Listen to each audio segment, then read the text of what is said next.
the documentary of a serial player.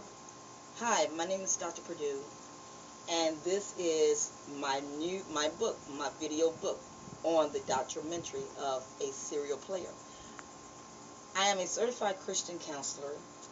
I have my doctorate, my PhD, and my bachelor's and associate's degree in biblical studies. I wanted to do this video. It's going to be raw. It's not edited or anything. So I wanted to do this video as an inspirational video, but also a video to help young people. The same way that they have about a serial killer, you have what they call a serial player. And I just want to share my testimony with this. I am a victim of a serial player. About 2010, I received a text message from someone that I've been knowing for years. And in this text message, it said, "How are you? I have to tell you something."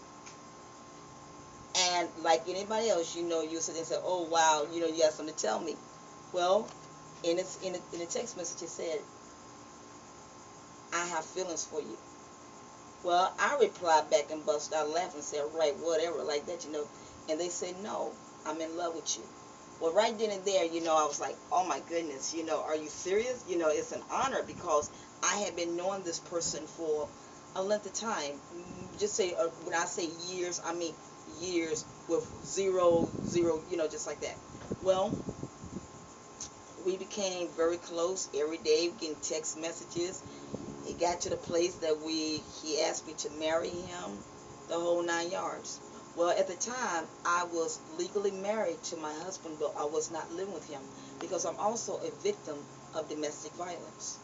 So at the time, in 2006, my ex-husband broke my arm. And so, it's just one thing to another, one thing to another. So, I said, wow. I said, God truly has blessed me with somebody. Wow, I could, I was so excited about this. Well, after we had everything signed, set up and everything, emails and all this type of stuff, oh my goodness, it kept going real good for years and years and years, for the 2 years and everything, until I started beginning to notice some things. But I never did say anything. I noticed two things. He would never come to see me.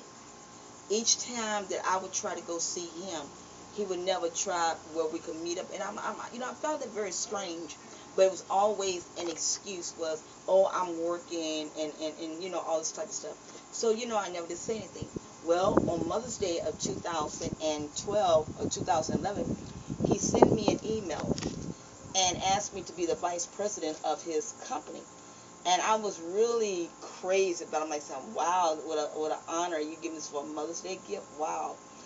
And once again, I kept noticing different things, but I never would say anything about it. So a lot of people would tell me, they said, "Why aren't you checking behind him?" I said, "Well, because, I really believe him." But I noticed all of a sudden calls started getting limited. Um, his company was getting big, but he would never include me in his company. And I would ask him questions, why are you doing this? What? And he would always relate to me and tell me, "You're just like my ex-wife. She always was jealous of me and accused me. I'm not doing anything." I'm like, wow. So, I kind of, fell back a little bit. Well, he had shared with me, he said, we can't get married until you get your divorce. And I get your divorce for you for $800. I'm like saying, "Really? You fill the paperwork out for me?" I do the paperwork. Not knowing what was behind everything. So, I said, okay, well, he had told me about, 2 years ago that he owed child support. And that his ex-wife had him up for child support and everything. So I'm like saying, wow. So, I didn't mind it. I sent him some money to kind of help him, because he said he would pretend like he would text me. He would pretend like he was in the lawyer's office and would tell me, I'm going to jail and all this type of stuff. So, it's like, well, any woman that really truly loved her husband, or loved her friend or fiance, they going to do what they can to keep him out of jail. But I've always noticed little things, like little projects that I try to do, he never would help me with it. And, I asked him, could he help me with something? And he never would do it. It's like, I said, this is something good. I'm trying to do this. I need your help. He never would help me. And it's like, my God, what is going on? What's behind all this? Different things. And I would sit there. Well, it was this year that I found out something. Well, in May of 2012, of October, I had a big convention here in the state of Florida. And he played it all the way up to the end. Oh, this and that and everything. And he had told some people, well, I might not can get there because of work and all this stuff. But he never would tell me that. I had got the room, the whole 9 yards. The place, the whole 9 yards. He never did show up. He never did even tell his people to show up. The flyer was printed out. He never did do anything. And I'm like, so at the time, my blood pressure went sky high, anxiety and everything. So they rushed me to the hospital. And as they rushed me to the hospital, they had to end up keeping me for about a week or so because they couldn't do anything to bring my blood pressure down. Not knowing. I would have my children to call him, tell him I'm in the hospital and everything and stuff. Not knowing that he had got in contact with my daughter and told my daughter, oh, well, we're not together no more. Your mother's crazy. She's sending all these crazy text messages. So my daughter told him, she said, well, didn't you not tell my mother that you was going to marry her? Yes. Didn't you not tell my mother that you had a 7-cut diamond ring for her? Yes. Well, what are you and my mother gonna ever get back together? No, I don't want her back. And I mean, this thing kept going on. So when I came out of the hospital, I got a hold to him. And my daughter told me, she said, Mommy, I did not want to tell you what was going on. She said, but he doesn't want you back. What do you mean he doesn't want me back? And when I contacted him, I said, why would you tell my daughter all this information? I don't know what she's talking about. I never did say anything to her. Why would you do this? So we had broke up. I was tired of dealing with it and everything. So then, I like said, while we fighting over something stupid, let's try to work things out. At the time, he had got in contact with me. And when he got in contact with me, he had told me, he said, I would love for you to come up on my birthday. I'm like saying, wow, we're going to work this out? Yeah, we're going to work this out. Can you come up on my birthday? All right, let me check the flights and everything and stuff. And I got the hotel for us, come, and we just have a good time. And I'm like saying, well, I don't drink, and which I don't drink. Well, I like real wine. Well, sorry, I don't like real wine. I don't drink anything. So I kept noticing every time little things come up, it would never happen. So then one time he told me, he said, oh, I'm working on my new CD, and, we're trying to get everything together. I'm like, said, okay, that's good. Well, I'm fine. Once again, not knowing what was going on. So I sit there, and during board meetings and everything, we would talk, laugh, and just have a good time. Still not knowing really what was truly going on. All of a sudden, it was in March or April, I received an email on Facebook, and they say, is this the person? And I'm like saying, what? When I seen the email, I'm like a dummy, I'm sitting back telling the people, oh, congratulations and everything, not knowing what was truly going on until it was someone that told me. And I said, oh, really? I said, that's interesting. I said, I'm a part of his organization too. I said, he's always starting up different things. Next thing you know,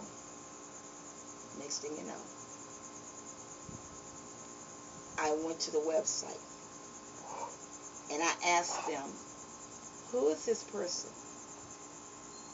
They said that's his wife for 18 years. I'm like, wow, are you serious? I said, how could that be his wife for 18 years when I've been with him for 2 years?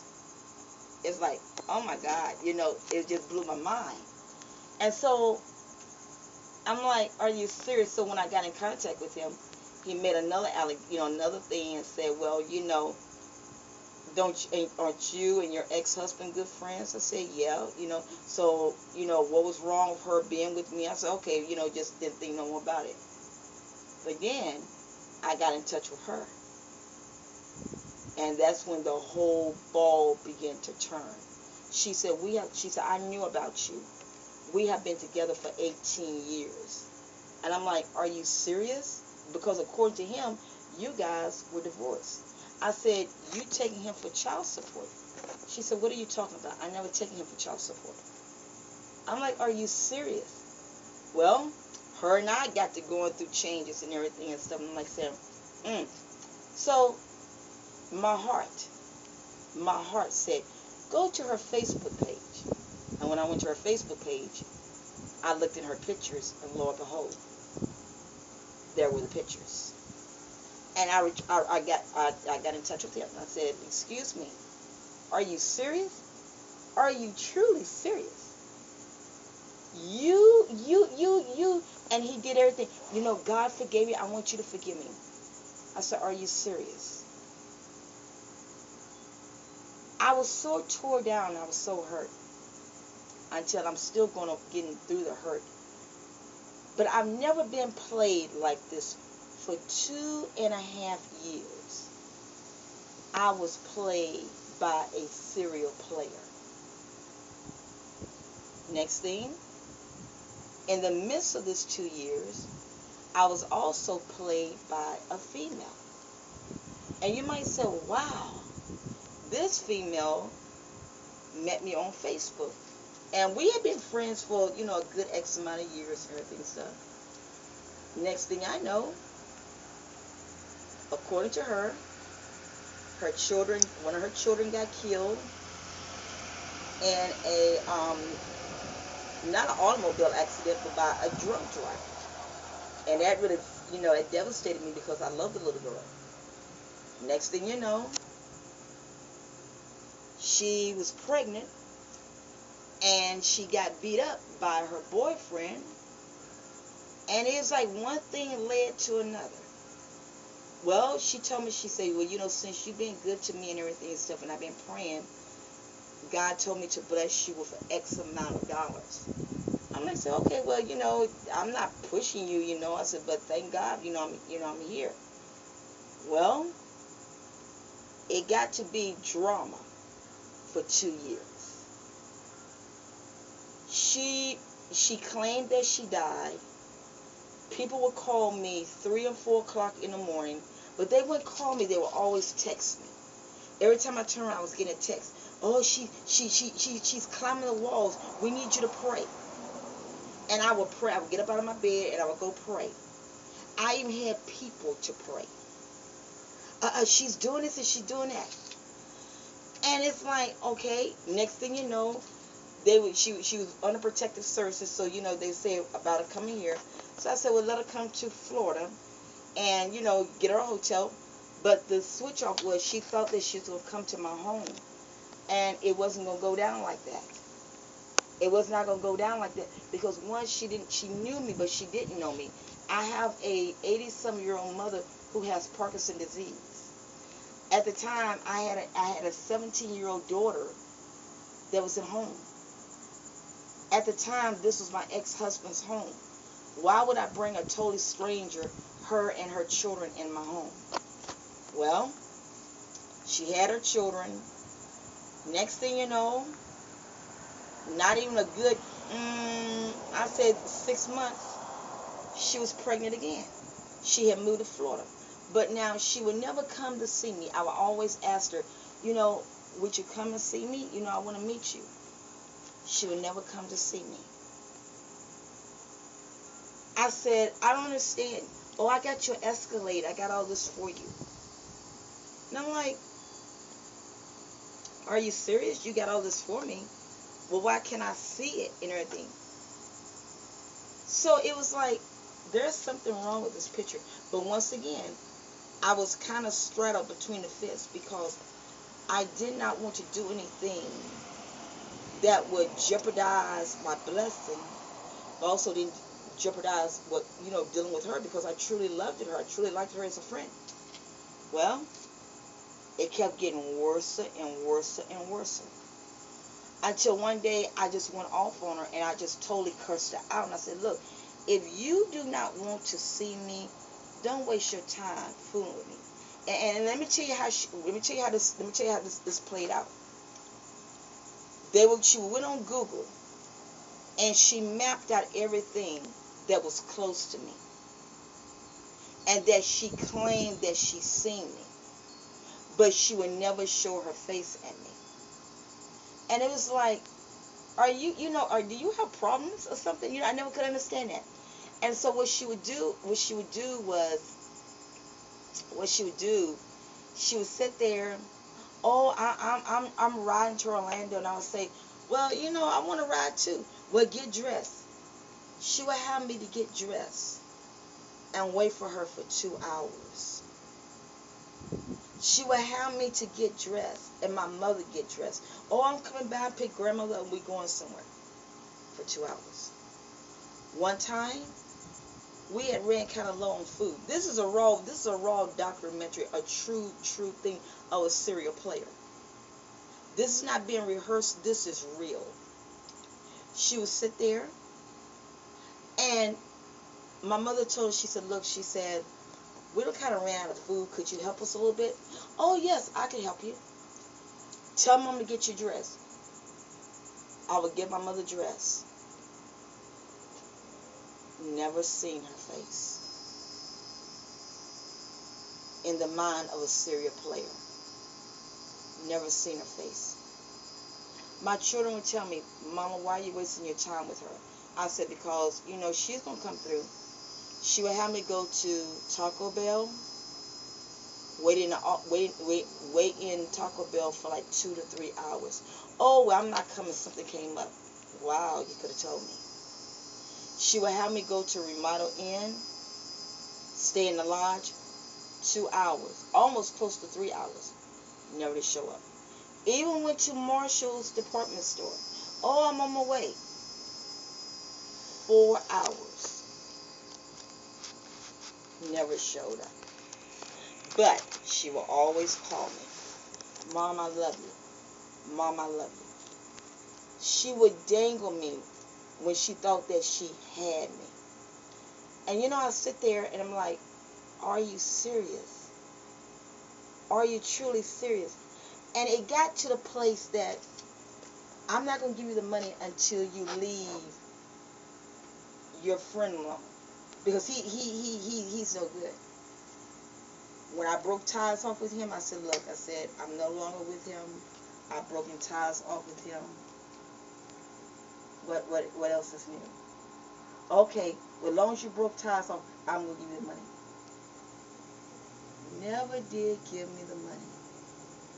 My mouth, I even told her, I said, look, my mouth is messed up. I need to get to the dentist. One of my teeth is out. I need to get to the dentist. If you don't want to give me the whole amount of money, just give me a little bit of it so I can get my mouth fixed. Never would do it. The same thing with my ex. Never would do it. And it was like, and when I seen his wife's picture, and I seen the other girl's picture, I'm saying, my goodness, you guys are sitting right here looking all good and taking pictures and everything. Here, I cannot even smile because of my teeth. And so one day I was crying a little bit, and the spirit in my heart, my heart said, you need to do a documentary on a serial player. He said, because you have gotten played twice by 2 people that claim to be Christians, by 2 people that claim. Another young lady did the same thing to me. She claimed that, she was so crazy about me. She was going with a young man, and it got to the place that my mother told me, she said, look, no more phone calls from her. She was coming to a pretty piece of money. She'll sit down, go back and tell people, oh, she ain't gonna get my money and all this type of stuff. And what make things so bad, her and my ex talked on the telephone at one time.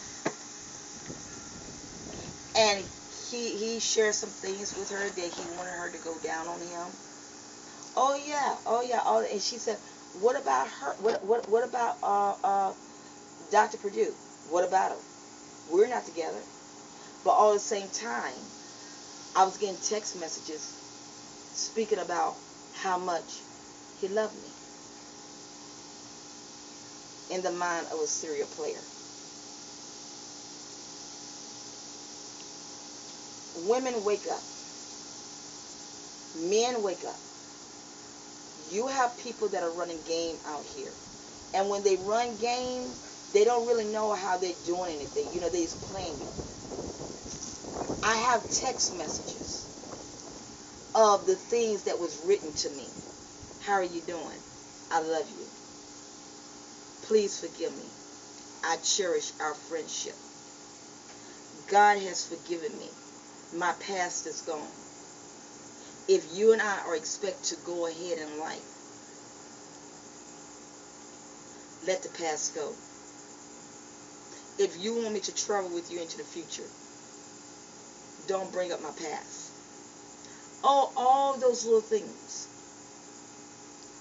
And at times, and he would send me text pictures of his family. Oh, he would send me text messages of his family. And it's like, are you serious? You're willing to send me the text messages, but yet it's still, you're willing to do this to me? Do you think that I was that gullible? I'm sorry. I never meant to hurt you.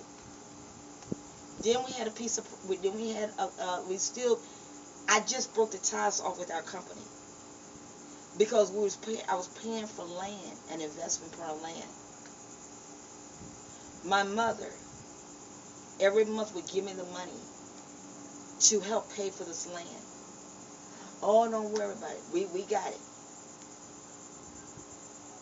All of a sudden, I would ask them, I say, you can't call me to talk to me and we talk about our problems or anything?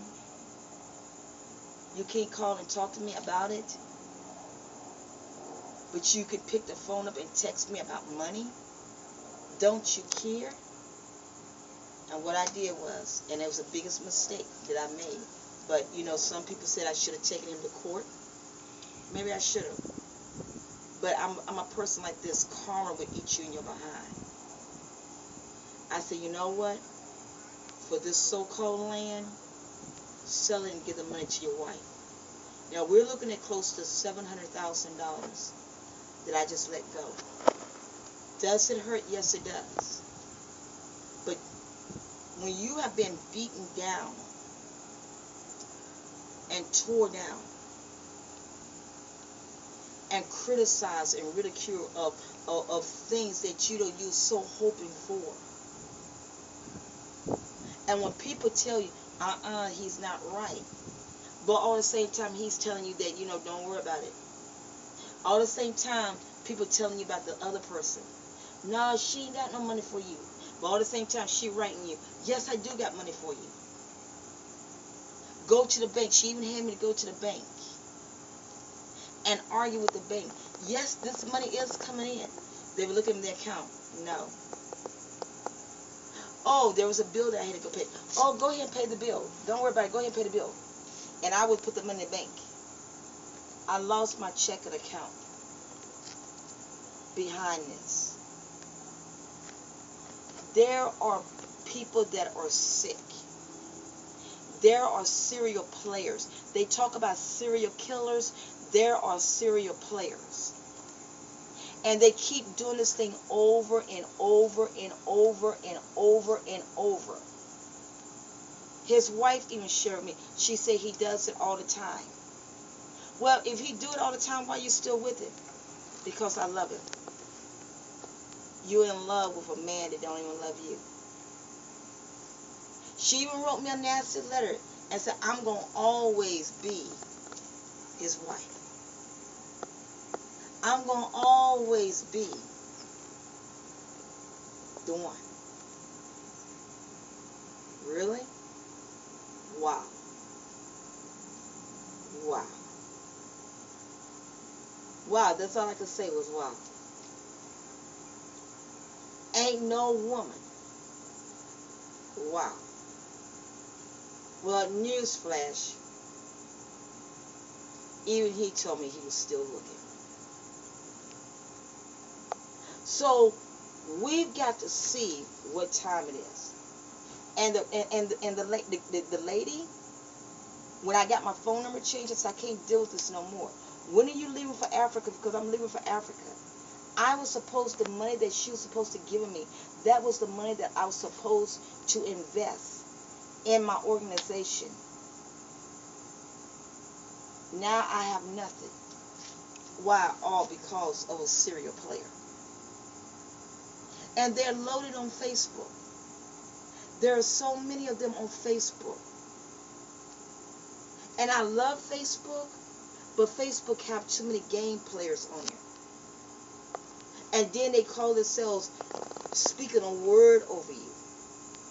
The Bible says, know them that labor among you. But I need to switch that scripture around. Think that you know them. Because I knew this person for 30 years. And not in my wildest dreams what I would have thought. I knew this person, I say about 4 to 5 years. Because when I came on Facebook, she was on Facebook. Not in my wildest dreams would I would have believed that the both of them would have did this to me. My ex-husband, we still friends, but there's not a day that don't go by that he don't remind me. Look at you. You have nothing. Look at you.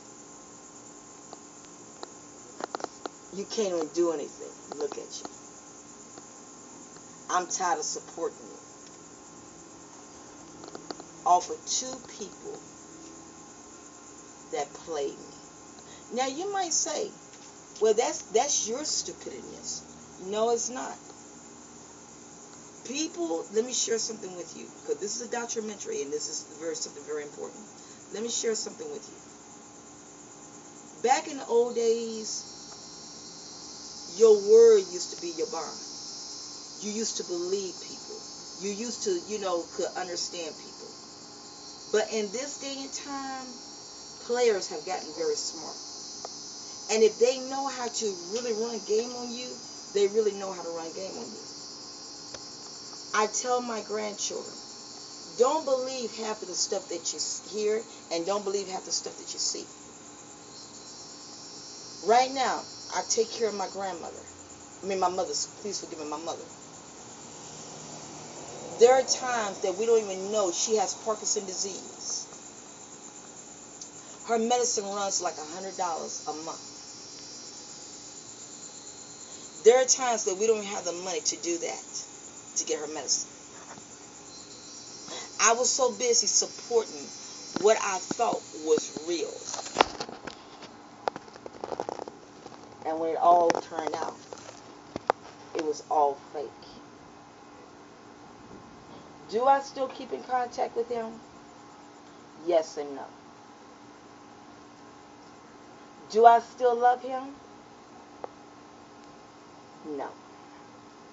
And even I told him that.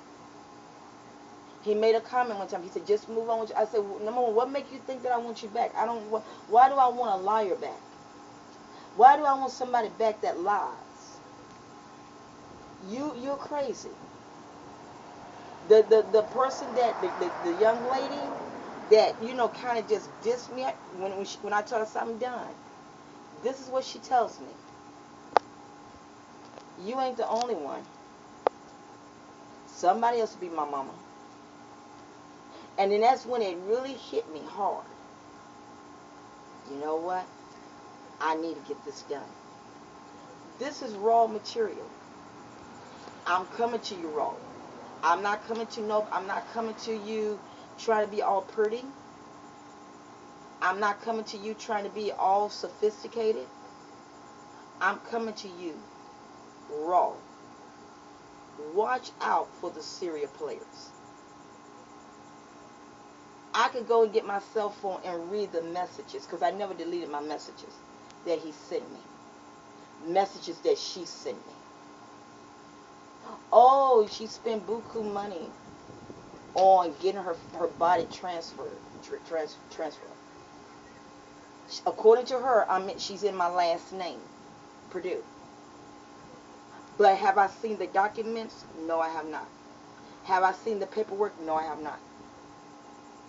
On Facebook, she go as her other name and claim that, oh, I can't change my name on Facebook. Excuse me. You can make a whole new Facebook page. It don't matter. No, you don't want to do it. I given her. She wanted to open up a prayer line. I given her a prayer line to go on. I gave her a prayer line to go on. Everything. She never did mess with it. So, I've always given out. Anytime that her or my friend needed anything, he sent me a text message. Oh, my granddaughter needs asthma medicine. Can you help me? I'm going to fly out to Las Vegas to be with my mother. Can you help me? Like a little dummy. Yeah, I seen $25. In the mind of a serial player. They have no conscience. They have no feelings. They have no nothing. Only thing they have is by hurting people. Some religious philosophers might say it's a demon. Some New Age people might say they have bad energy. What I say is that they have no common sense. I wanted to do this documentary. I wanted to get it out. I wanted to tell everybody, don't be fooled by a serial player. Don't be fooled by him or her, or even down to your child that will play you. I've been played so many times you would think that I will see what was going on. But because I trust people, and because their words would make it melt, and my friend's words made it melt so much until it melted like butter on my tongue, and I would just gloat it up. Every day he would call me. But I remember one time he told me something, and that's what really blew my mind. He said, you know what? I can't believe that I'm in love with an older woman. I might say, wow. Oh, I still got it. I still make the women hop. And I will always tell him about this. Oh, he would send me pictures. I still got pictures in my phone now. He would send me pictures. Does he still love me? He still cares for me. But guess what? The love and respect that I have for him, I don't have no more. Oh, I could have been like the lady that went to Texas, came from Texas to Florida, and in a diaper. Oh, I could have went to Texas. I could have got a private investigator. But for what? No, I'm gonna do this the way that God wants me to do it. And I even told him the same thing. I said, I'm doing a documentary on this because I'm gonna take what the devil meant for bad. I'm gonna turn it in for good. Where the devil meant to destroy me, I'm gonna turn it for good. My hair had gotten to the place it had stopped growing. Look at it now. Look at me now. I'm very blessed. God has blessed me with someone. He was there when everything went down. He was there for me. He has asked me to marry him. but he's very patient with me. I told him, please give me time. I'm still healing. Someone did him the same way. They played him. And so he just said, you know what? You and I have been hurt before. How about us working on some things? Oh, I've had my people to tell me, oh, he just wants your money. But they don't realize that I was the one that came up with a business proposition